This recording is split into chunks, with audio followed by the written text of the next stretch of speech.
dimple faces down.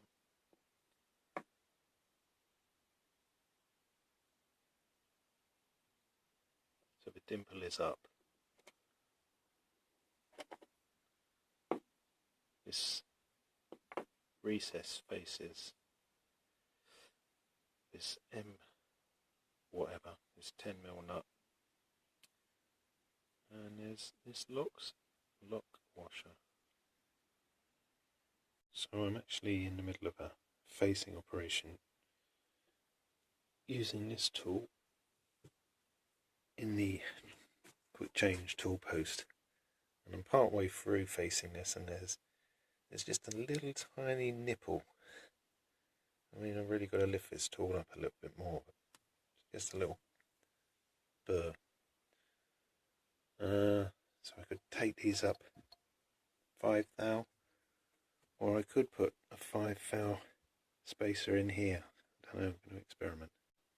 So I just whoops, put a 16 thou shim in here, and yeah, my burr, got that burr. It's all gone. It's quite nice. I've got to say, I'm really liking this. It's starting to face that off real nice looking, and the way I've got this set up is really easy to use.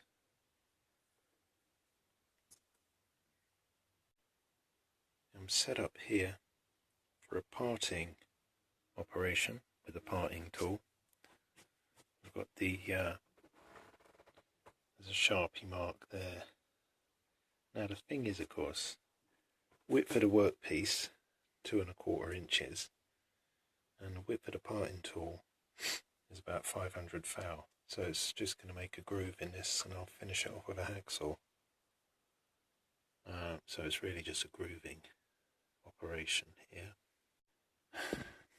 So I was parting, and the thing rattled a bit, you know, so I've had to re-clock it in. This is the kind of tolerance that is acceptable for me, I think. At least last time I looked it was. Oh, can't see it. So, you know, turning this quite quickly, it deviates a bit, but the real old-fashioned parting tool in effect. This could take about 3/4 of an hour. Alright, I think it was a bit quicker than 45 minutes. It's as rough as hell. I'm going to enjoy facing that.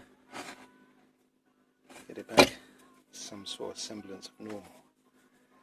And this is the bit I want. Alright, so my workpiece was clocked in, faced off. I even tried to put a little chamfer on it, but I used a file in the end.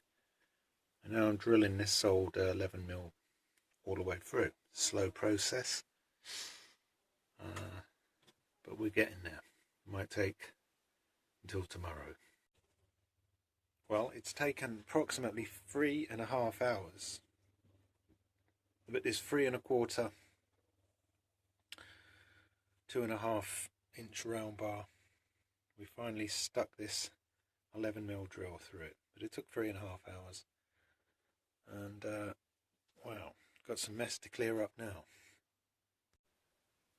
Another historical day. First time we've ever used a boring bar, and it's the first time I've ever used a couple of rulers as a shim, plus a 16 thou shim. It's got it just about up to where it has to be to get a clearance. This hole is about the smallest clearance I could get.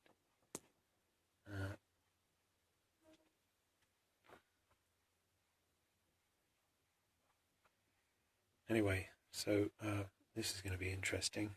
I had to use this tool. So after some gremlins, such as there's movement here,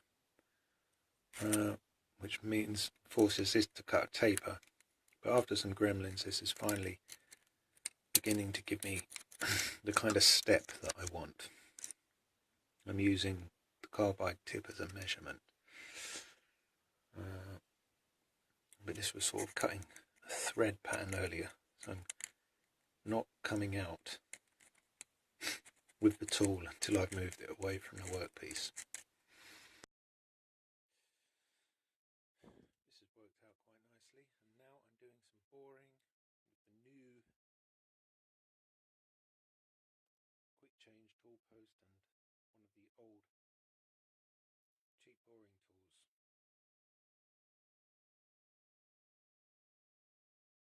But I'm going to use both hands for this.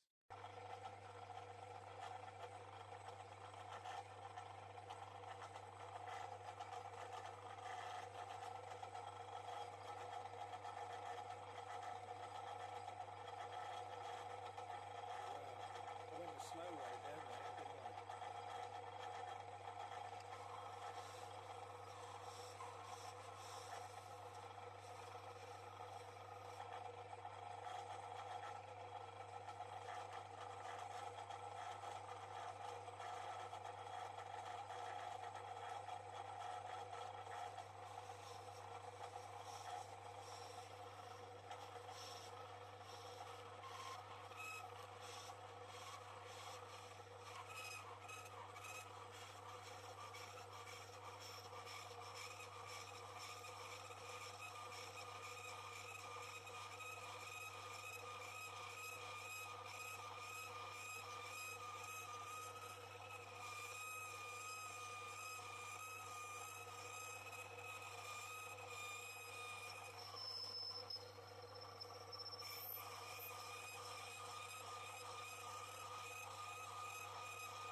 So just clocked in my 30mm round bar. That's clocked in enough, I think, as far as I'm concerned. So I'm just going to face this off now.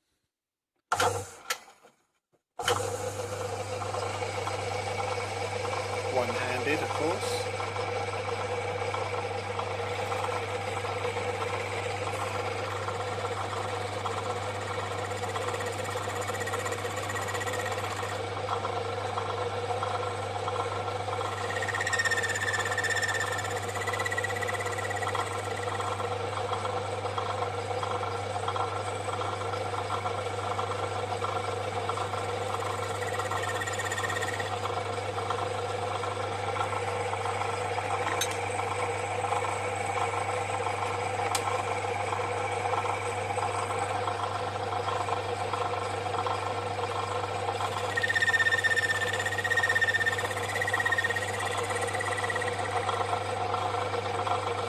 Really have that facing off tool at a slightly better angle than that.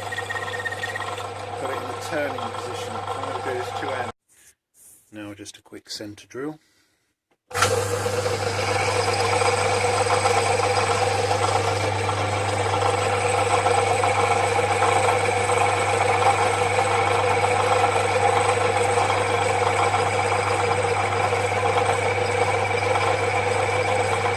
think I'll have to do this two-handed.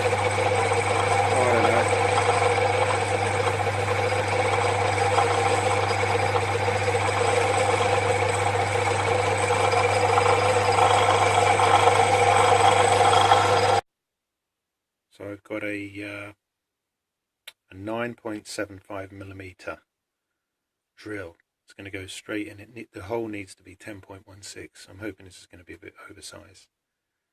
And it's got to go in 22.86mm, which I'm going to measure from here. But I'm going to get it started first, and I'm going to measure it more accurately when we've got a good start. So there's my Sharpie mark. And I've zeroed the drill just about there. I'll probably just go over the 900 thou by about 50 thou or something. I had to bore this out to a 400 thou clearance fit using the boring bar here. Now I've marked in the overall distance, which is the 900, and then I don't know whether you can see it. And then the second mark is a 725 thou dam. That is going to be threaded M20. So I'm going to turn that down now. Getting in a position to put the M20 thread on in the die holder that I made. Taking this down to 20.5 mil. And it's looking good. This is the component with the lead-in bit, the clearance bit for the actual lock, which I'll put on, cut the notches later. The M20 thread, which I took the component off to do that. I've clocked in again, and I'm just going to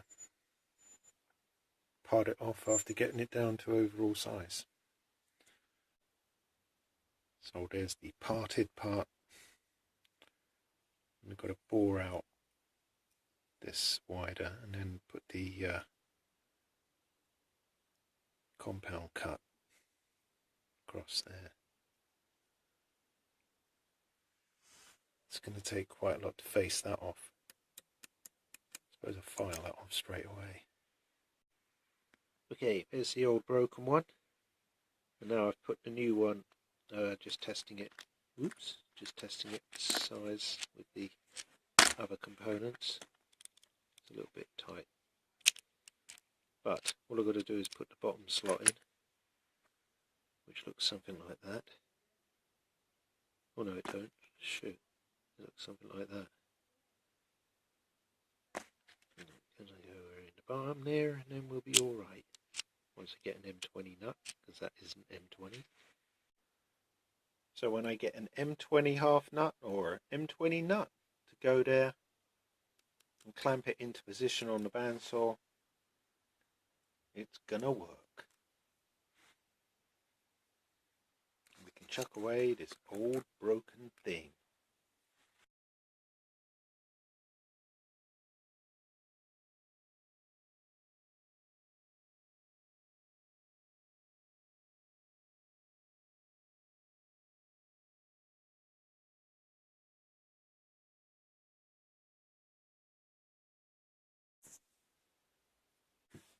I've got to fit the new bandsaw blade. My locks are now brilliant after I put those aluminium things in.